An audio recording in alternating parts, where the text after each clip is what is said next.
ရှိတာထက်ပိုကလိုချင်တဲ့နေ့ရဲ့အစေတခုလိုကညီလို့ငါတို့ရဲ့စိတ်စင်မ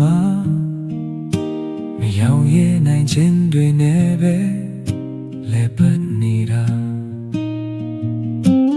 မိတော်တစ်ခုလိုပဲလောင်မြိုက်တတ်တယ်ရာလေးလိုလေးပဲအဆုံးတမဲ့ခီးနေအဖာရခြင်းတဲ့ဇိုးရီချာကိုပျောက်ဆုံးငြိမ်ချမ်းခြင်းတွေကတဖြည်းဖြည်းနဲ့ဝေးကွာလို့ဒါကိုလောဘလို့ခေါ်တာလားရာကိုသိမ့်ပိုက်ခြင်းနဲ့အာသာသမုဒ္ဒရာလိုပဲဘယ်တော့မှပြေမလာနိုင်တာရာယူခြင်းတွေတော့မှ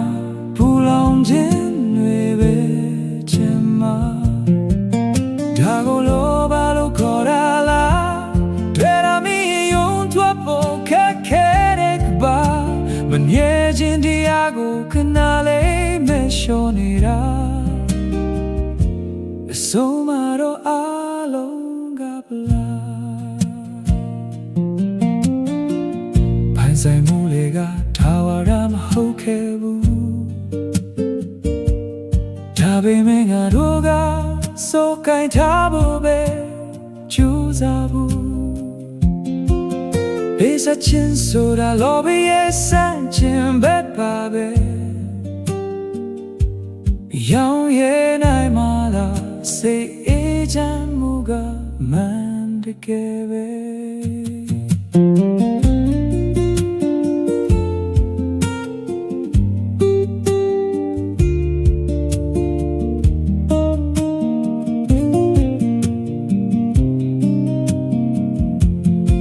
စွန့်လွတ်ကြည့်လိုက်ပါလက်ထဲကရတွေမျှဝေကြည့်လိုက်ပါနှလုံးသားကမေတ္တာတွေဖြည်းဖြည်းချင်းလျှော့ချရင်ပေါ်ပါသွားမှာပါလောဘမီတွေလည်းတဖြည်းဖြည်းငြိမ်သွားမှာဒါကိုလောဘလို့ခေါ်တာလားအရာကိုသိမ့်ပိုက်ခြင်းနဲ့အာလားသမုဒ္ဒရာလိုပဲဘယ်တော့မှပြေမလာနိုင်တာရှာယူခြင်းတွေတော့မှပူလောင်ခြင်းတွေပဲချင်မှာ